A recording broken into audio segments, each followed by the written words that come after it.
Warning: Patrick Nyland is not a published author. He has no idea how to publish a book and spends most of his writing time making writing memes and complaining about how hard it is to write. If you follow any of his advice, don't be surprised if you end up with 11 incomplete work in progresses and a severe case of burnout. How to write a book. Last year, I challenged myself and succeeded to write a book in 1 week, so I'm qualified to say that writing a book is pretty easy. Are you talking about that disaster you posted on Wattpad? It wasn't a complete disaster. It's kind of a stretch to call that a book, don't you think? It's a mess of a rough draft. Will you shut up? I'm trying to make a video here. Sorry about that. The first step of writing any book is coming up with the perfect idea. Now, when I say perfect, I mean perfect. Coming up with a great book idea is the most important part of the writing process. Your book idea should be completely original and revolutionary. Once you have a book idea, start writing your book immediately. Outlining a book is a waste of time. It's not like you were going to follow the outline anyway. I shouldn't have thrown that. Now I can't find where I put the script. Now, I know I said start writing immediately, but let's face it, a lot of us authors are procrastinators. The truth is, procrastination is your body's way of saying the scene will be better if you write it tomorrow. Think of it this way: future you is both older and more experienced.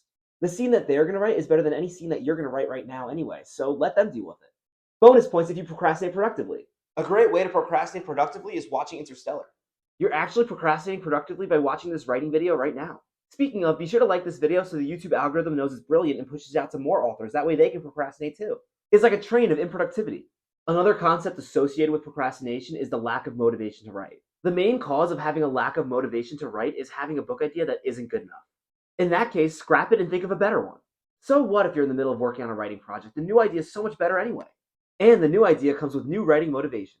If coming up with a new, better book idea doesn't help you find the motivation to write, then you've lost it. There's only one way to find lost writing motivation: laying in bed and waiting for it to find you. Nope, that's just a fart.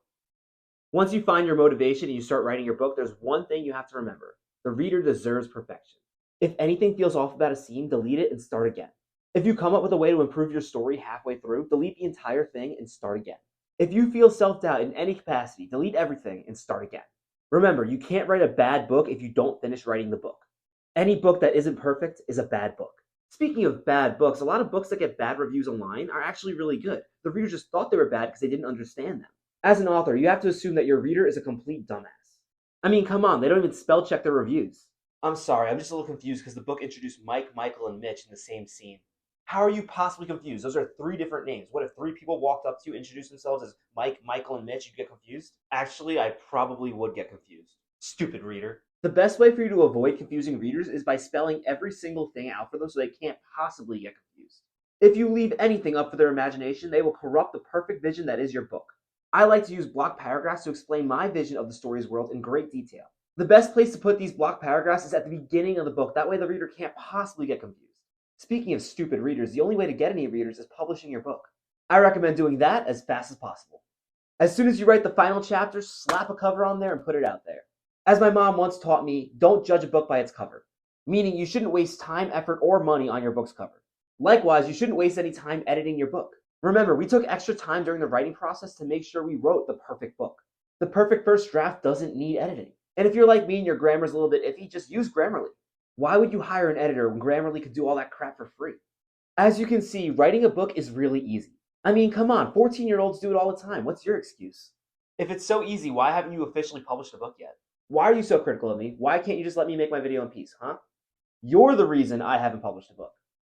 How is it my fault? You're the one sitting here making writing advice videos when you clearly have no idea how to write a book. I mean, it's not my fault. I'm a great author. Yeah, right, and I'm a great YouTuber.